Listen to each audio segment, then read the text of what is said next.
Hi there, and welcome to another live Carnivore Team GB, a depleted group, a motley crew, cut down to three, but obviously it's the A team, the best three. So I'm not too worried about that. We've got Ben Hunt, and we've got the wonderful Lee Copus. Is that how you pronounce it, Lee? Yeah.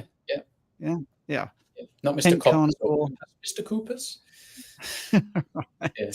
And the idea tonight is really to talk about, or you to ask questions about sort of common misconceptions or myths about the carnivore diet, whatever that may be. For instance, you can't get fat on it, or you have to have high fat, or protein will turn to glucose, so those sort of things. But I think the first thing we're going to do is Ben, who has been here admirably, I think, for about 30 weeks, is going to be seen less. And I think you just wanted to quickly talk about that, Ben. Yeah, I'm happy to do that. Thank you for the very kind intro.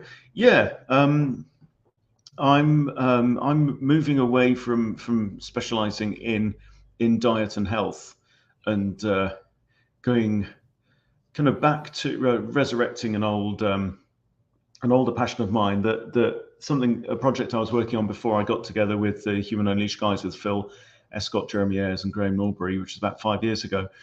So I'm going back to kind of coaching individuals in how to set up and run their own business from home, which based on information, based on content. So yeah, it's a huge passion, and it's really just exercising. It's what I've been doing for years and years. I've done it in lots of different ways. I've set up a chess YouTube channel, set up the Big Fat Challenge with Phil, the Human Unleashed, with all the guys, written books, done conferences and stuff like that. So it's bringing all of that stuff together. So yeah, I've said I'm going to keep on running the Way of the Carnivore Substack, which is all about the philosophy of what it means to be a carnivorous human, what it means to be a Paleolithic woman in the modern day. And yeah, so feel free to sign up for that, because that's definitely a very, very interesting project as well. But yeah, other than that, I'm just going to be I'll turn up on these Q&As if I'm invited in the future, for if there's a topic that I might be able to add some glamour to, or failing that, a modicum of intelligence. Well, yes, I never thought of you as bringing glamour, but I don't think any of us have, actually. That's really good. Just for those that are interested in, we'll go on to the topic we're here for, by the way. We might dial back to that, Ben, actually. The 10 most common myths about the carnivore diet. I thought I'd ask ChatGPT, and they've set themselves quite a task here, because they are actually saying that these are all myths, just sort of reverse psychology. So here's the 10 most common myths about the carnivore diet according to ChatGPT. The carnivore diet is nutritionally deficient. So are they saying that isn't the case? I guess they are. The carnivore diet increases LDL cholesterol and heart disease risk. The carnivore diet may activate cancer pathways. The carnivore diet burdens the liver and the kidneys due to the high protein. The carnivore diet lacks fiber and is bad for the gut. Hey, Lee, that's a good one for you. The carnivore diet is bad for the environment. The carnivore diet is boring and lacks variety. 3 more to go. The carnivore diet is expensive. Carnivore diet causes scurvy. And the carnivore diet doesn't have enough energy without carbohydrates. So we're happy to take questions about myths. Sorry? Can we just set a 5-minute timer on each of those and just attack them one by one? I think that's a fantastic list. Yeah, I'm surprised at some of those, actually, as well. Yeah. Are you really? Well, yeah, gut feeling then. What are you? I don't know. I suppose for if you just have no idea about anything, I suppose they make sense to just a random person on the street. But all right. Well, Ben, you're top dog when it comes to marketing, so you know what a good idea is when you see one. So we'll do that. And Lee, we'll have you as you thought the first one was brilliant. Well, let's have you speak on that. I'll actually read the whole thing. It says the carnivore diet is nutritionally deficient. This is a misconception, as animal products like meat, organs, and seafood are nutrient dense.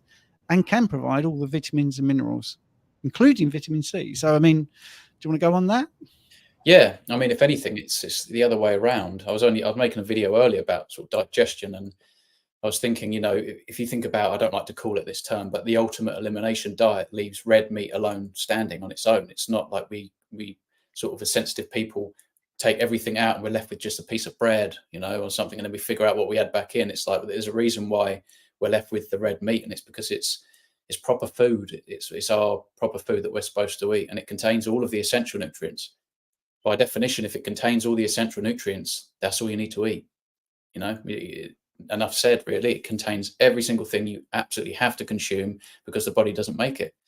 And in fact, there's so many nutrients that red meat offers, eggs offer, etc., that every plant on your plate at once in one sitting won't provide. And so it's kind of an obvious one. I think that most people know that it's pretty nutrient dense. I just think that they think that there's also some negatives that come with that as well. So it's kind of like, oh, well, you need to cut the fat in half because that's too much fat and this kind of thing. But really, we're talking about eating our species appropriate diet, fats and proteins from animal products, hopefully ruminant. Yeah, brilliant. Ben? Yeah, and some people say, well, what about the micronutrients? What about the trace minerals and the polyphenols and the stuff that plants make? And you think, well, what do you think happens to that stuff when a herbivore eats the plants? They don't just pee it away again, do they? They incorporate it into their muscle, their fat, and their organs. So, we inherit it all. There's a reason why approximately 70% of all animal species are carnivorous.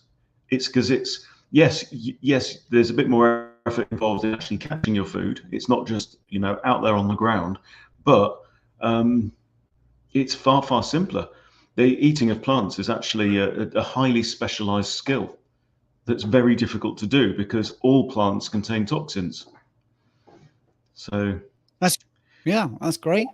I mean, I had my two. And also, by the way, sorry, lots of herbivores will snack on a bit of, we've seen horses, goats, llamas, whatever. If a chick wanders by or a wounded bird, they'll just gobble it down and chew it up. Why? Because it's really, really good nutrient-dense nutrition.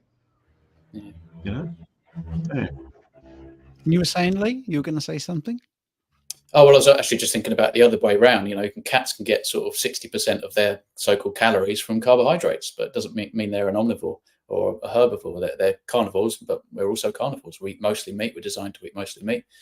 So, yeah, there you go. I think it's ubiquitous amongst the animal kingdom, actually. We can take from different substrates, but really what are we designed to metabolize every single day? If you can get hold of it. Ours is red meat. Yeah. And I mean, humans have been eating at least 80% animal protein and fats for 350,000 years. And this is done with stable isotope testing. So people don't know what that is. An isotope is literally the same element, but it has an extra neutron in the...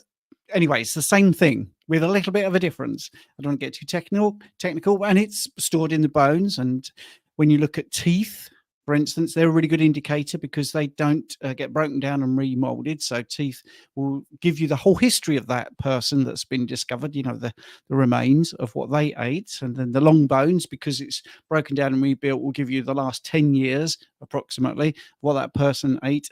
And when you look at every single human remains, when you look at the long bones, when you look at the teeth and whatever continent they are, over whatever period, when you look at the diet, it's always at least 80% animal proteins and fats. So we've been eating this way for 350,000 years. If it was nutritionally deficient, we wouldn't be on this planet.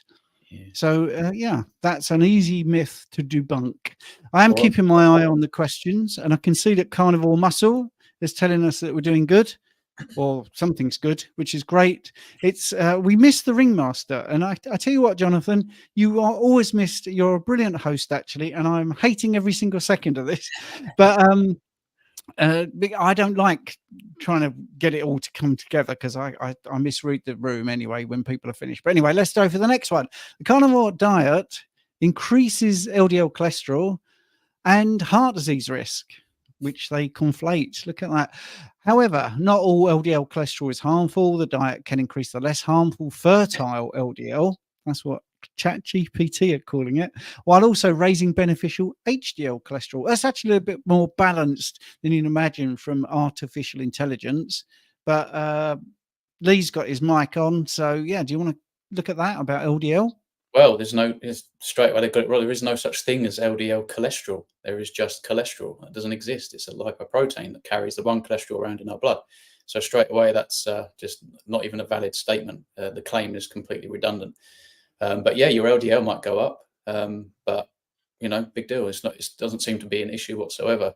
I think really, as long as your HDL is higher than in ratio to your triglycerides, that's really all that we should be concerned with. Some people might be concerned with sort of elevated LDL, but not because it's just elevated. There's a reason why that your body is regulating things the way it is. It's not an idiot, right? So it's doing these things for a reason.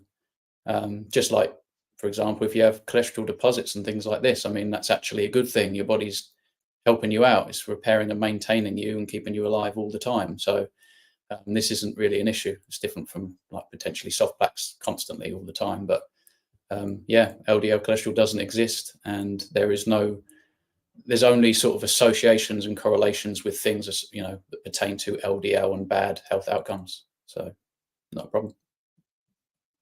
Ben? Yeah, agree. Your body makes LDL, your body makes HDL, your body makes cholesterol, your liver makes it, your brain makes cholesterol for its own use as well.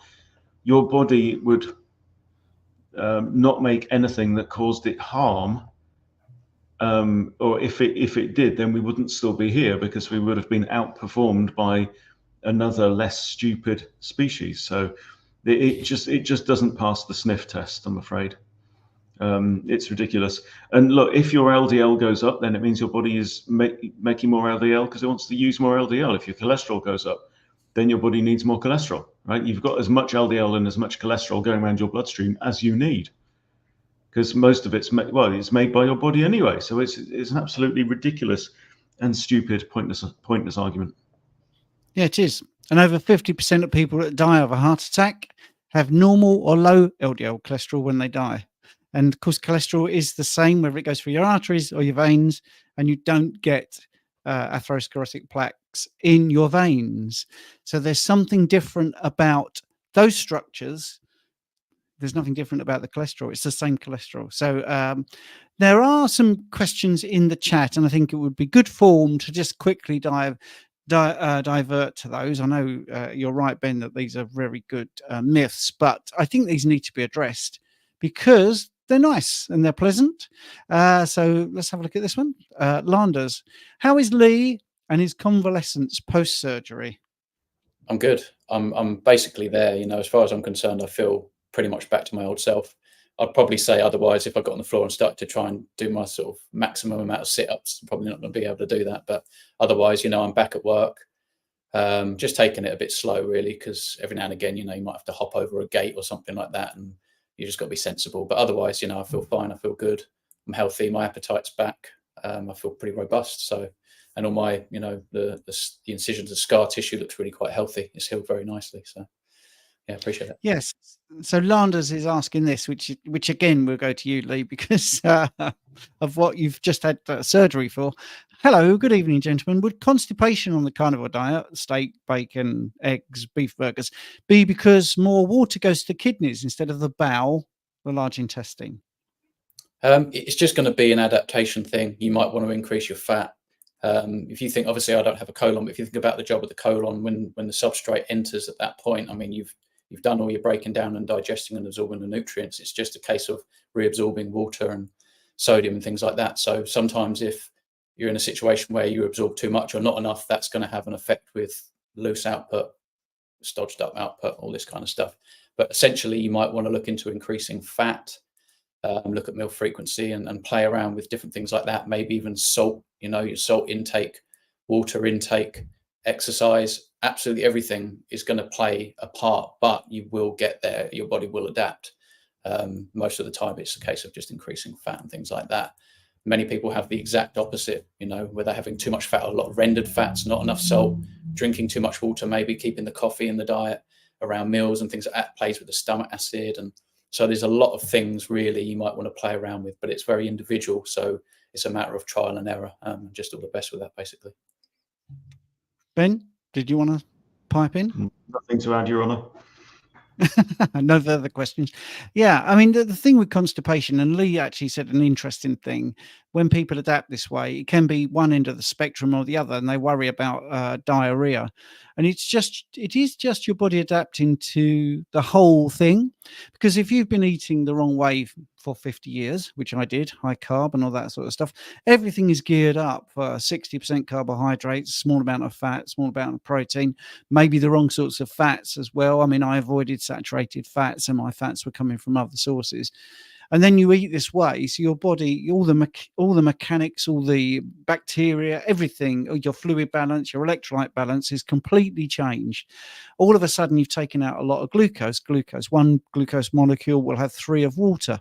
You have taken that out, so you are going to lose a lot of water weight. So I love Landa's thinking there, because it's one of those sort of, well, that's a bit of common sense there. Yeah, there's a lot of water in this way of eating. In like a ribeye has 70% water, but I think it's more than that. It's a bit of a broader picture, really. I do think the removal of glucose and the water that was being retained leaving your system and your electrolyte balance is possibly the biggest thing. Mainly, I say that because, as Lee rightly mentioned, it's obviously fixed for most people by eating slightly more fat or looking at their electrolyte balance.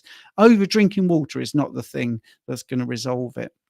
So I think what we'll do is we'll go back to one of the myths, because that's what we said we were going to do, and then we'll come back to the people in the chat, if that's okay with everybody. Right. The carnivore diet may activate cancer pathways. While some studies suggest high meat intake may increase certain cancer risks, there is no definitive evidence directly linking the carnivore diet to cancer or tumor growth. Now, that what I find is very interesting about this is as somebody has already put, ChatGPT is part of the agenda, part of the narrative, and they've already said what I would have said. There's nothing in the literature that proves this whatsoever. Of course, the other thing is vegans and vegetarians get cancer. So how's that happening? It's ridiculous, and the incidence of cancers have gone up. I don't even know how many fold in the last 100 years, but it's a huge increase, and that is correlated with a huge decrease in the amount of people eating meat and fat. So doesn't make what was Ben's phrase, the sniff test. It doesn't even pass common sense. But if you guys want to chime in, I'm happy to hear from you. Yeah, I mean, we wouldn't be here, would we? We've got all the evidence that humans ate 80% minimum of this kind of stuff, and so if it caused cancer, we wouldn't be here. It's that simple. And if you think about what people are doing most effectively to treat and address their cancer, it's to actually adopt this kind of a diet where we're not feeding cancer cells their favorite fuel, which is glucose. So doesn't make any sense. And the fact that they kind of corrected themselves, there's no definitive evidence. It's like, yeah, well, you can't say risk, you can't make that claim. It's just redundant once again. Yeah, the classic one is the this headline of why the WHO reclassified red meat as a probable carcinogen, class 2A, and then processed meat as a class 1 carcinogen, which is alongside tobacco and asbestos, which is just dumb beyond measure. They looked at as many studies as they could find. They found one where there was a just under 20% increase in relative risk for one type of bowel cancer, right? For people who said, yes, I eat a lot of red meat, compared to people who didn't eat red meat.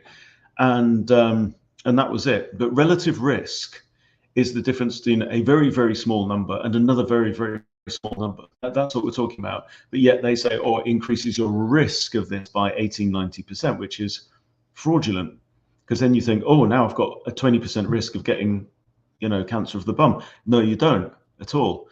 So in fact, in epidemiology, minimum 100% difference is what you're looking for, even to merit looking any deeper. Anything less than 100% is background noise, because there's just so many other factors to control for.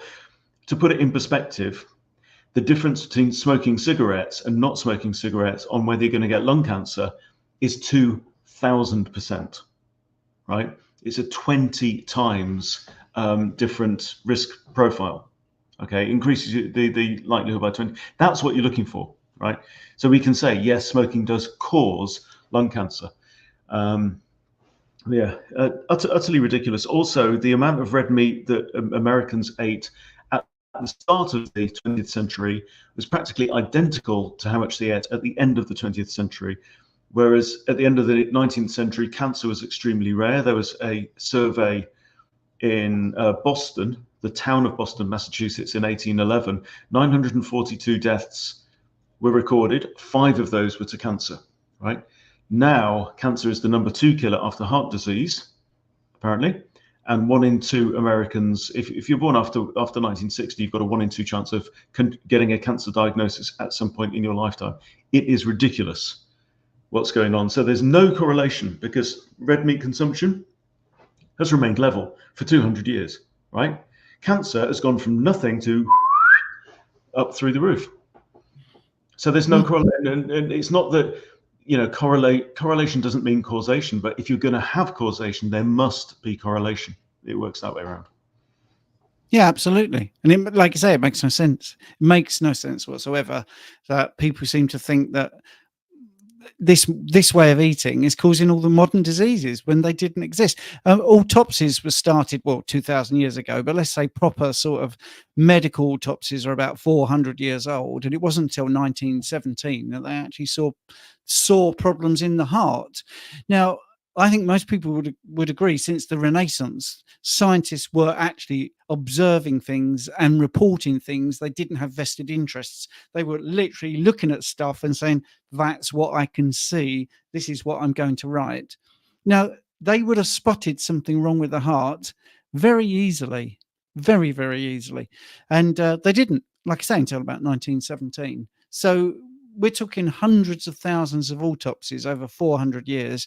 And it wasn't until 1917 that somebody went, oh, this heart looks a bit dodgy. What's happened here? So if you get into the history, if you get into sort of anecdotes, if you get into what's really happening, that basically will tell you what you need to know. I've got this lovely thing here, which is a myth in a way, because the people say you can't get fat on the carnivore diet. But Once a Week Man says, why do some people get fat on the carnivore diet? And that's down to many things. So let's bust that myth. Firstly, you can get fat on the carnivore diet. I would always say it's much harder to than any other way of eating, and that's been proven in studies. So the Minnesota prison experiment, which you couldn't do nowadays for ethical reasons, half the prison was split into eating carbs as much as they wanted to, and the other half were allowed to eat meat and protein and fats basically as much as they wanted to. And what they found, and I'll cut to the chase here, was that the overeating and I know we don't use calories, but we'll talk about calories because it's in the study. The overeating in the fat and protein group was approximately about 800 calories over the week, whereas in the carbohydrate one, it was about 12,000. So the overeating was something like 10, 11 times as much. So you can eat a lot more with carbohydrates. And I think people just have to think about their own life. If they've certainly come from this way of eating, from eating high carb or vegetarian or vegan, you could eat a ton of stuff. But if you've got a ribeye or you've got a fatty piece of lamb, it's very difficult to say, right, I'm going to have a bit more of that. Now, yes, of course, Sean Baker eats ever such a lot, but also is a world record rower and all this sort of thing. So I think when we say, why do people get fat on the carnivore diet? One is, I think they are eating too much and their satiety signals are not working. They're not actually knowing when to stop eating. And that is because they've had this dysregulated eating for many, many years. This is partly why I find with my coaching, a lot of people, if I've just done one from somebody from 2 years ago who'd been carnivore for 2 years, now they've obviously done it for 4 years. Most common thing when I do a long-term sort of follow-up is, wow, do you remember when I used to say I'd have a ribeye and then another ribeye? Can't do that now. Can't finish a ribeye. And their weight is pretty stable, because what they're doing is they're listening to their hunger signals, not looking at their plate and just going on what they used to do. So I think a lot of people in the high carb arena are like, I'm going to have a serving of lasagna with some French fried potatoes because I can always eat this. Well, the thing is, you can always eat that because carbohydrates are really easy to eat. But if that was a big ribeye and another ribeye, after 4 years of eating that way, you wouldn't be able to do that. And you just have to listen to your hunger signals. Yeah, 100%. Quite a few people are saying in the chat dairy. Yeah, I mean, the dairy is hyperpalatable. It contains carbohydrate and fat in one serving, so you can eat it until it comes out of your ears. And some people are cheese addicts and know this all too well. But like Stephen says, you combine the carbs and the fats in one thing. Mac and cheese or pizza, for goodness sake, you can eat it till the cows come home, and then probably have a bite of cow as well. Brilliant. Well, I'm going to tie the next myth in with one of the questions. All right. So I'll put the question up and then I'm going to put the other thing up. Glad to catch you guys. Could you speak on healing heart issues and the supposed forever illnesses such as lupus in particular?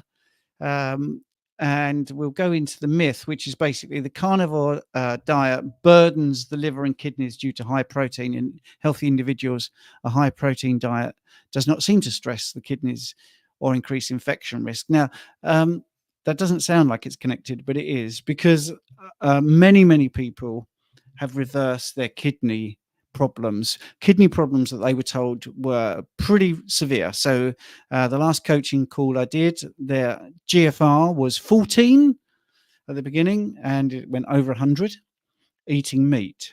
Well, that's not supposed to happen, is it? Because that's kidneys and protein. Well, that is a huge increase in infiltration of the kidneys.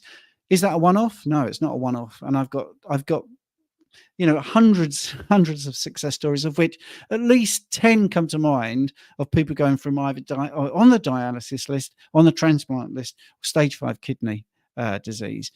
And it is absolutely reversed. 100%. It's reversed. So I also have the studies to back this up. By the way, we can put all the studies in the show notes, but we would just put hundreds in there. But you can always email me for studies. Most studies do actually show that protein is protective of the kidneys. So when you get into the myths, so that is absolutely one thing that I continually hear. Protein is really bad for the kidneys. It's really bad for the liver. Well, that's not true either, because what causes liver fat is excess carbohydrates. And again, we know the mechanism for that. When you get into healing heart issues, arrhythmia is one of those things, tends to be like AFib, for instance, actually from fructose.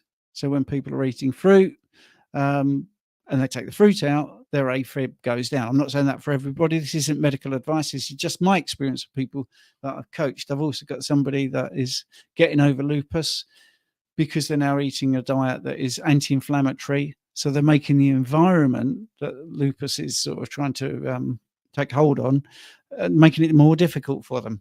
So I think these forever illnesses, MS, another one. Sorry, I've monopolized this, guys. Sorry. It's just because I've done lots of success stories over 5 years.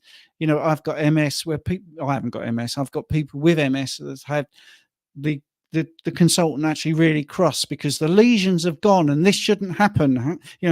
That's a real story. Somebody that's really stuck in my head. And how have you done this? Well, I'm eating meat. Well, it can't be that. Well, it is that. And that's the thing. So it happens all the time, but you will get people saying it doesn't happen. Last one, and then you guys can jump in, which is beautiful timing, because I had an argument on Instagram because someone was saying you can't reverse PCOS. And I went, well, I'll have to speak to quite a few people because they reversed their PCOS, but I've got to tell them there's some person on the Instagram saying that didn't really happen. I've got to contact them all and say your body is lying. Well, only tonight I've done a success story and the person said, oh, by the way, can I mention my daughter? She had PCOS and she went carnivore. She was told she couldn't conceive, and we're going to be celebrating having a granddaughter soon. So that happened, so all these things, yeah, most forever illnesses, you can actually improve. I'm not saying cure. I think you can cure most, but even those that are really difficult or genetic, maybe, you can improve the environment and make the symptoms much less if you're eating this way. Yeah, I mean, not too much to add other than that this stuff is really, we're talking about sort of metabolic dysfunction, and metabolic dysfunction by definition would be to eat the wrong things. We are designed to eat meat, and so if you're eating meat, it won't cause any of those issues, and we can actually see reversing of, like, what you're calling these forever kind of conditions and things like that.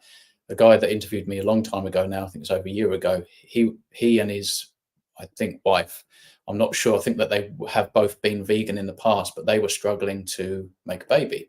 And he was like, do tell me when your surgery's coming up and this and that. So I told him, and he said, oh, I've got some great news, we're having a baby. And they've basically gone onto a ketogenic diet. And it was a very strict, sensible ketogenic diet. So they were perhaps having certain plants here and there, but under a threshold, and were eating mostly meat. And so, if you're talking about what destroys your liver and your kidney and all this kind of stuff, it's sugar, and fructose seems to be the worst. It's 7 to 10 times more glycated than glucose, destroys your liver, burdens the liver every time you drink fruit, juice. It's just like alcohol, which is why, you see all these young kids chowing down fruit juice. And the thing is, they can do that all day long. If you put some alcohol in it, they might only be able to do one or two. But with the fruit juice, they can drink that all day long. And so sometimes that's even worse. And I think that's why I think the statistic is about 1 in 5 children in the West have fat on their liver, which is just unbelievable. We shouldn't be in that state. We should be far from that. And it's all sugar. It's carbohydrates and things that are metabolized as sugar. Fructose seems to be the worst. But yeah, if you cut that stuff out, you're going to maintain your sort of your health, or reverse a lot of this stuff. Maybe if you catch things too late, obviously they're not going to be reversible, perhaps. I mean, if I just started eating steaks when I was flaring up for the last time, I don't think I would have been able to put my condition in remission. I was in trouble, and that's it. I lost my colon. But depression's not supposed to be curable. Gum disease isn't supposed to be curable. A little while ago, it's embarrassing to say that they thought that type 2 diabetes wasn't even reversible. It's so easy to reverse, certain things. But yeah, I think Hashimoto's and PCOS could be harder. It depends how deep in you are with it, but it's all metabolic. And so if you start eating the right things and you're metabolizing the right substrates, your body's going to love it. And so you've got every chance in the world. Yeah, nothing really to add to that. Obviously, in sugar, which is added to at least 60% of products on the shelves now, is made up of 1 glucose molecule, 1 fructose molecule. Same as sucrose is 1 glucose and 1 fructose. High fructose corn syrup is also 1 glucose and 1 fructose, but with a slightly different bond between the two. That's all. They all got broken down into a glucose and a fructose. Every living cell known to science can do something with glucose, but there is no cell in your body that can metabolize fructose for energy. It first has to be converted into something else. And Robert Lustig says that I think something like 20% minimum of all fructose that you ingest is going to be turned into fatty deposits in the liver, but it can be more. But the different pathways for metabolizing fructose into glycogen but lots of other compounds is horrendously complex, is incredibly close to the way that the liver metabolizes alcohol as well. So yeah, that's why you're getting this situation that Lee's described. We can handle a bit of this stuff. We can handle a bit of omega-6. There's a lot of things we can handle in moderation. Eating puts a load on the liver and the kidneys, right? But there's nothing particularly special about meat that does that. It's the seed oils and the sugar. That's the problem. We're just overdosing on that. It's toxicity by overdose. Yep. Landers has come back and apologized for not having a thing about a myth. So he's put one. I have a classic one. Does excess red meat cause gout? Right. I've got 10 years doing private bloods. Okay. And I'll tell you a few things that happened. I noticed there's zero correlation between uric acid levels and gout. So we'd do some labs, see higher uric acid. The person would come in and I would go through a checklist and I would say, how much do you suffer from gout? More often than not, they'd say, what is gout?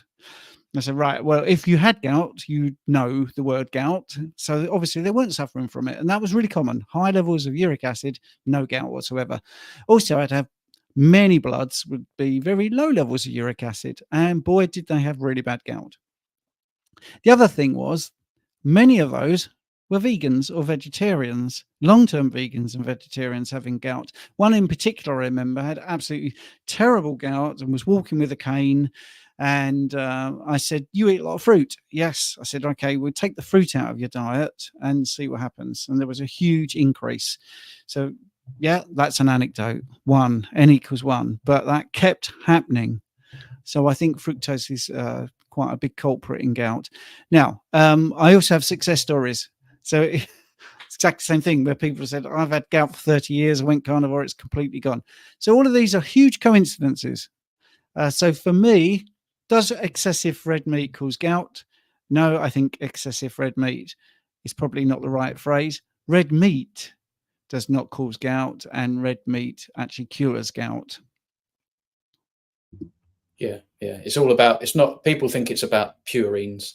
It turns out all of the most healthiest foods are high in purines, and our liver is very, very good at sort of dealing with purines and kidney uric acid and all this kind of stuff. And so it's not about, our body's great, very robust. If you're feeding it what it's supposed to sort of accept and process, it's not going to be an issue. But when you destroy your liver and kidney function, which you do so by eating carbohydrates all the time, now you're not able to deal with the purines. That's the problem. So it's not about the red meat and the liver and all these things that, it's things like red wine that have high purine content and fructose that will destroy your liver, will then sort of, you're heading towards this metabolic dysfunction state where now, after a while, you're not going to be able to deal with the purines and the uric acid, and then you get these kind of crystal buildup.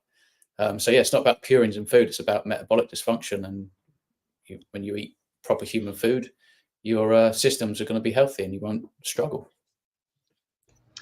Yeah, but out of the group, I'm the only one who has suffered a series of gout attacks, and ironically, it only happened after I went high fat, low carb. But yeah, I agree. And Ken Berry and Sean Baker and Rob Sivers and people have said pretty much the same thing, that the purine thing is a myth. I also very strongly suspect oxalate dumping as being a factor in this, that that free oxalates being dumped out into the bloodstream, I believe could be drawn to sites of minor inflammation already and just exacerbate the problem. But I'm convinced that the major trigger for the gout attacks that I've had over the years, thankfully I haven't had one in about 6 months, it's simply excess beer. And so fingers crossed I'll be free of that now. Yep, alcohol. Yep, I was going to say that. Right, now then, we've got one. I don't know if we'll be able to answer this because it never comes up really, but apparently one of the myths is that the carnivore diet lacks fiber and is bad for the gut health. Does that ever come up? That's one of the obvious ones, isn't it? Yeah. Well, it does lack fiber. Lee. That's true. That's true. I mean, I suppose you've got some gristle in there. They're like meat fibers, if you like. But yeah, fiber's non-essential, so you can kind of wrap up there, really. But to go further, I think people say, well, that there's benefits. Just because it's non-essential doesn't mean it doesn't offer a benefit to the body, which is fair. That's a fair comment. But then when you actually understand what's happening in the body when you consume fiber, the end products are ketone bodies. And so when you're on a carnivore diet, you're eating plenty of fat, you're in ketosis, you're circulating in the blood those very ketone bodies that fuel colonocytes and biota and all such things. And so it's not exclusive, those benefits, to fiber, and all fiber ends up in the toilet. It's totally just pointless. They're plant bones. They're very, very robust structures that prop the plants upright, and they don't break down in our acids, just like plant proteins. They go into our gut, and we're partially fermenting this stuff and creating lots of gas and discomfort for a lot of people. Some people experience constipation. Some people experience diarrhea. This has to do with it getting in the way, perhaps enzymatic sort of relationship between the gut lining and the fiber, not absorbing the water that it should, perhaps for some people, and absorbing too much, depending on who you are as an individual. But fiber for me was my old nemesis. It stole my colon, along with probably seed oils and plant proteins that would have caused permeability and inflammation in my gut. And so when we're talking about how healthy fiber is, and meat doesn't contain fiber, and that's an issue, it's interesting that everyone that I speak to that has IBD goes into remission and comes off medications with their Crohn's and their colitis when they reduce fiber to hardly anything at all, but yet zero fiber. They can put themselves in remission very effectively and get themselves out of trouble and avoid potentially a situation that I was in, where I was was quite literally on my way out, dying. I was shedding my colon. It's coming out of me. So that's fiber. And so, yeah, I would recommend to stay far away from that stuff as possible. I was waiting for Ben to chime in. Of course, if you look at the scientific definition of what fiber is, it's a indigestible polysaccharide. So lots of sugar you can't digest. You don't want that, actually. Sorry, Ben, you were going to say, I think. Yeah, pretty much the same thing. I mean, like Lee says, it's non-essential, but it's not even a nutrient. You cannot digest it, and that's the same for insoluble fiber, which is basically cellulose, as well as soluble fiber. Soluble, you still can't digest it. It actually creates a gel going through your tubes, which works as a barrier actually to prevent your body from digesting the whatever nutrients there may be in the plant-based garbage that you are putting down your neck. So it's actually the opposite of a nutrient. Fiber is an anti-nutrient. Both forms of fiber are anti-nutrients, not even nutrients at all, because your body can't use them. Yeah, and I think one of the things I think is really interesting is the argument that many of the vegans, vegetarians make, is that it feeds the bacteria and therefore it makes short chain fatty acids, which of course is which is true, but that's a saturated fat, guys. Yeah, so you're telling us not to eat saturated fat. So get your story straight. What do you want? Do you think saturated fat is good or bad? See, the thing is, none of it. I love this sniff test thing that Ben said earlier. There's no common sense to anything that we're being told. Don't eat something that's indigestible and it doesn't do anything for you. Just go through your system, because what's the point of that? There is no point in that. There is a question which is sort of like a follow-up from Angela. Is carnivore okay for gastroparesis? My dietitian said that I should be eating more fiber and less fat to get my bowels moving, which will help my system speed up. She was convinced. Yeah, well, they are convinced because that's what they're told, but it isn't reflecting objective reality. We've already said, and many people will bear this out, the more fat you eat, the more likely you are to end up sitting on the toilet. You don't want diarrhea. You don't want watery stools. You want, when you get the Bristol stool chart, you want that sort of sausage-shaped poop, basically. And you don't want to be on the toilet 3 or 4 times a day with lots of gas, because all that's saying is you're eating stuff that you can't digest and your body's having trouble with. That's what it's saying, isn't it? If you're sitting on the toilet and most of what you eat is ending up in that pan, then that's been a complete waste of energy for your body, complete waste of time. And when going back to the expensive carnivore, well, if you're on the toilet 3 times a day, where is that money that you're spending on your veg and your fruit and all your sort of fibrous meals going? It's going down the toilet. It's not giving you any nutrition. I could go on a rant about this, but I'm not going to. One of the easiest things to get your peristalsis moving, which is basically your small intestine and then your colon. There's like a wave going through. It's about 11 waves per minute. The easiest thing to do that is when you eat, just have a walk around. And that's why in the old days, people would have their big lunch or their big dinner, and then they'd go for a walk around the grounds because, we're all posh and we've got acres of grounds, here in England. That's what we do. We're all Mr. Darcy. So that's the easiest way. Get your body moving and your body will move with you. Your internals will move with you. It is the best thing you can do. Right. Okay. We're trying to sort of be clever and get some of the questions in from the people that have kindly turned up. Me is asking this question, not me, by the way. If you're listening to the audio podcast, it's someone calling themselves me. On the lion diet, how is it possible to get enough calcium with 2 pounds of meat a day? Can I start this, guys? Because it's an interesting phrase. Because lions are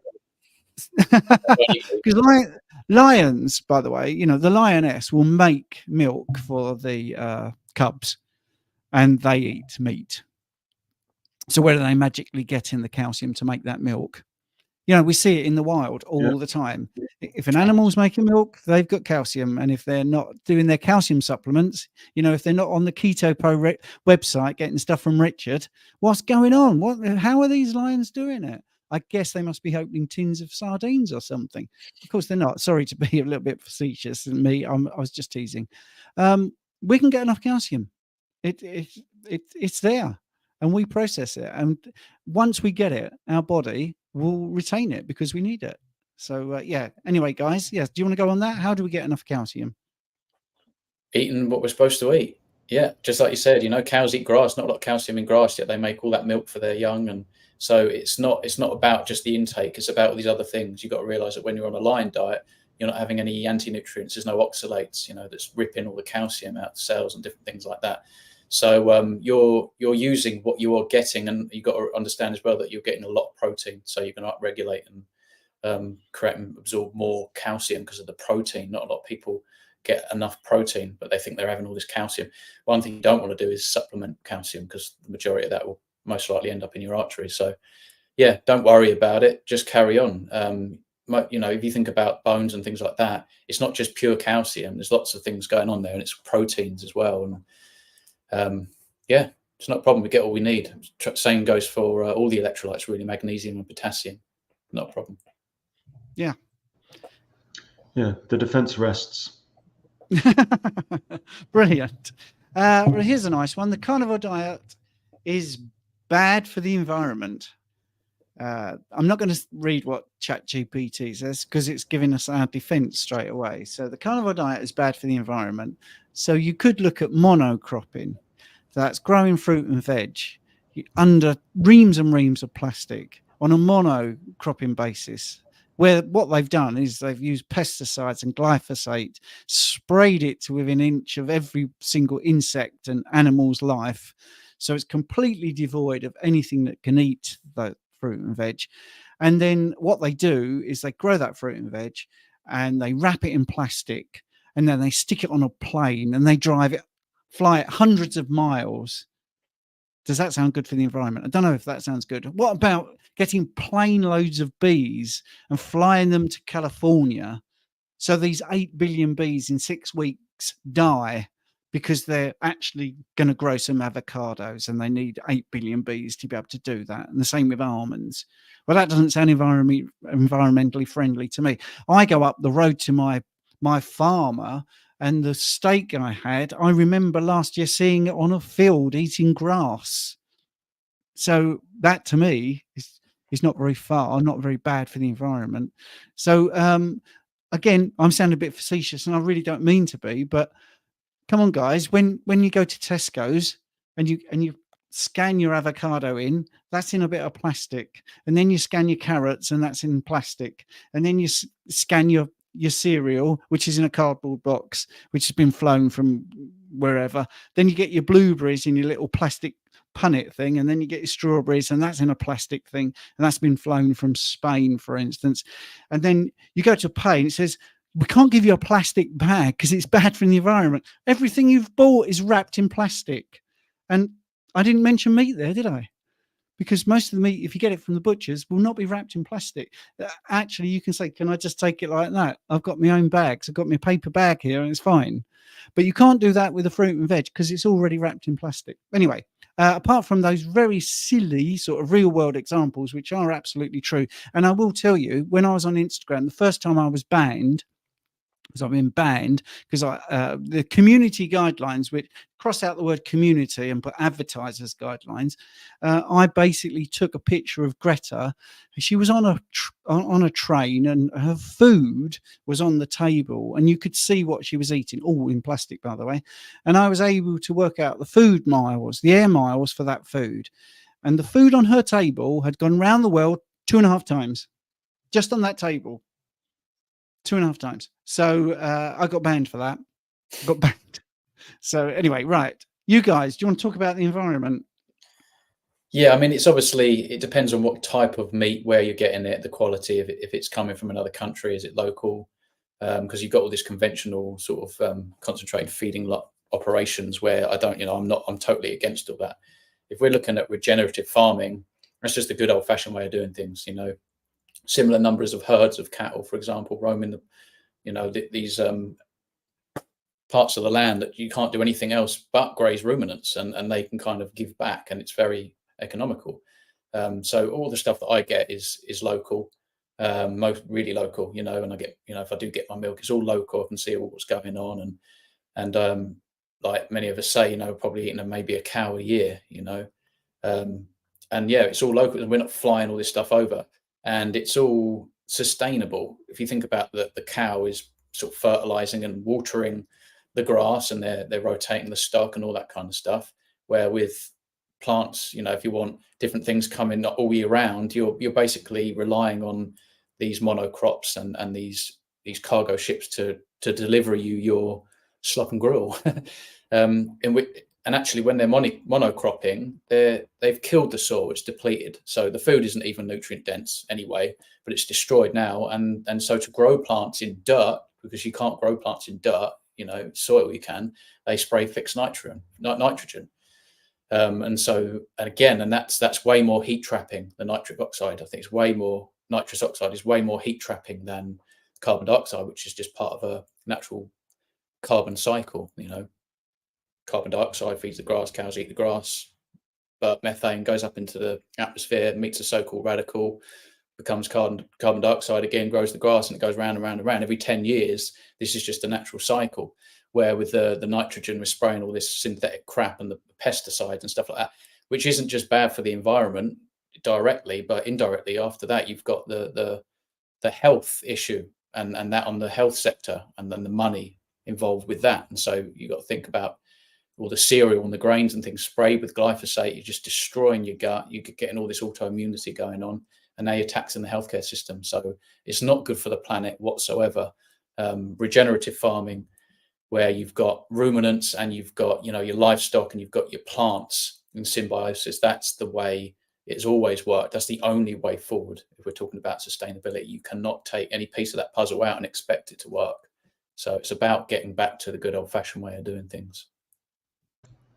Yeah, I mean, I could talk about this for 24 hours, but just going back to the smell test thing, they think that we've had ruminants on Earth for about 50 million years. We've had grasses for about 55, 60 million.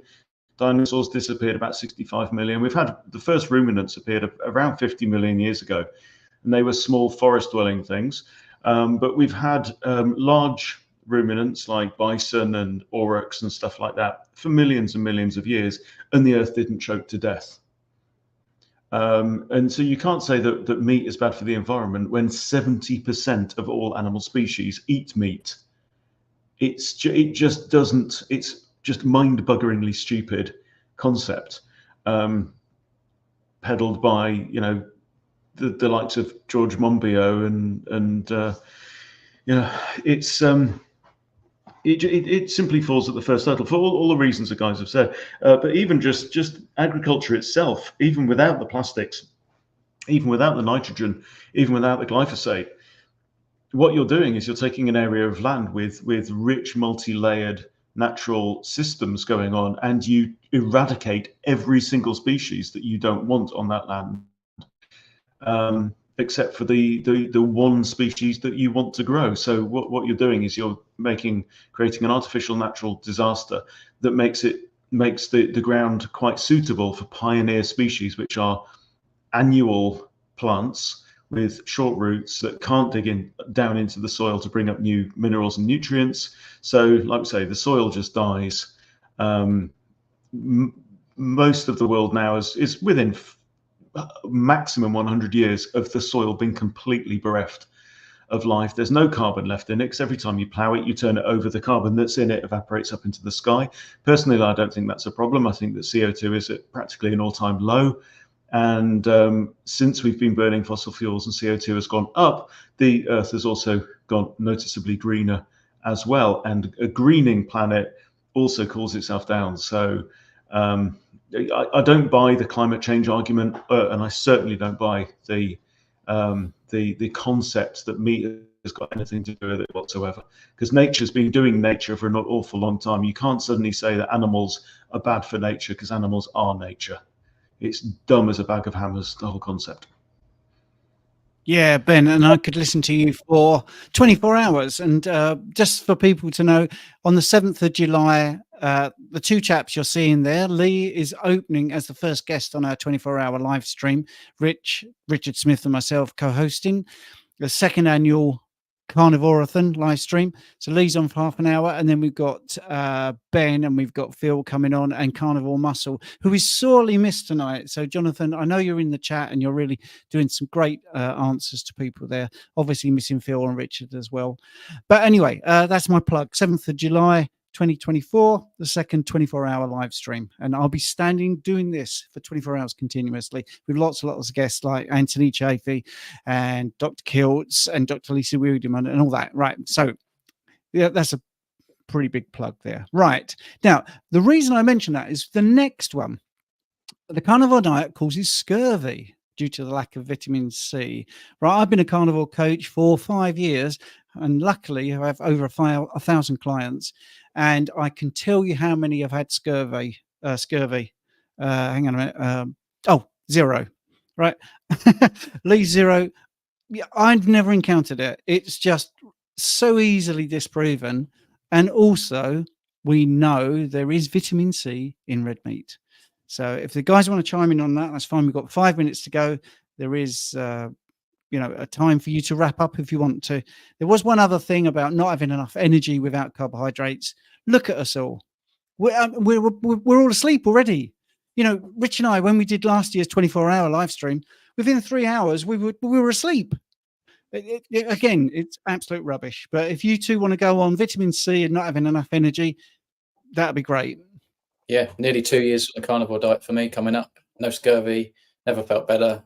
Vitamin C does exist in meat. It's obviously very, very low, but we're not looking at the RDAs from a regular perspective, the RDIs, etc. We are not consuming carbohydrates, and so we don't have that glucose molecule competing for absorption with vitamin C, because molecularly they are very similar. So that's confusing on the body. So for a lot of people eating all this stuff, the balanced standard Western diet, they're actually not getting as much vitamin C as they think that they are. Just because it says there's so much vitamin C in their products doesn't mean that that's what they're getting, because they're not. They're actually absorbing a hell of a lot less than that, where it looks like we haven't got enough in the diet, but we absorbed a lot and we're absolutely fine and healthy.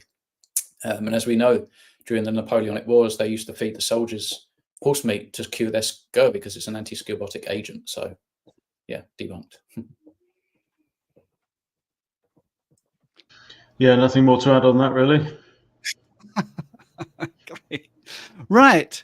Well, thank you everyone for all the questions. We're going to stop on the hour, exactly on the hour. I don't know what they both said. They might have been dissing me for all I know.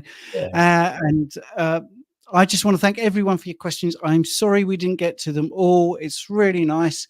It was about the myths, and we did try to cover everything. If you liked it, make sure you come next Tuesday, 7 p.m. in the UK.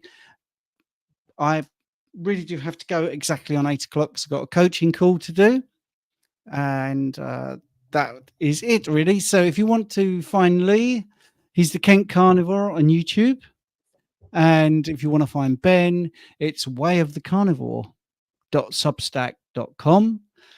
He's got a really nice card actually, which I wanted to congratulate him on, which is really nice. I met him at the PHC and he gave me a really good card. Look at that moody face on there. Lee can only be found on YouTube at the moment, but maybe that will expand. Lee, will you have other outlets? It has to be the way, looking at the way things are, perhaps try and expand on other social media where the platforms are a little bit more less into the whole censorship and things like that.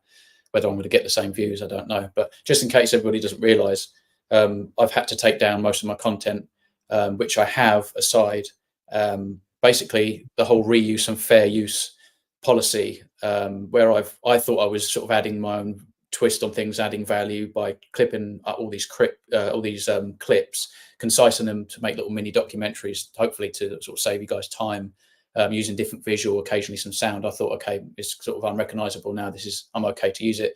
Turns out they're not happy with the fact that I'm not featuring in the video, even a reaction, putting some input in by way of opinion, that sort of thing. So what I'm looking to do is to take all of the content that I have deleted, just insert myself here and there, offering opinions and things like that, and then re-uploading, because I do want them up. They've helped a hell of a lot of people. Some of them kept ticking over, and the comments that you get. So I'd rather have them up than down. So that's what I'm going to be doing behind the scenes. Great. Thanks for explaining that. And thanks, Ben, for explaining where you're off to.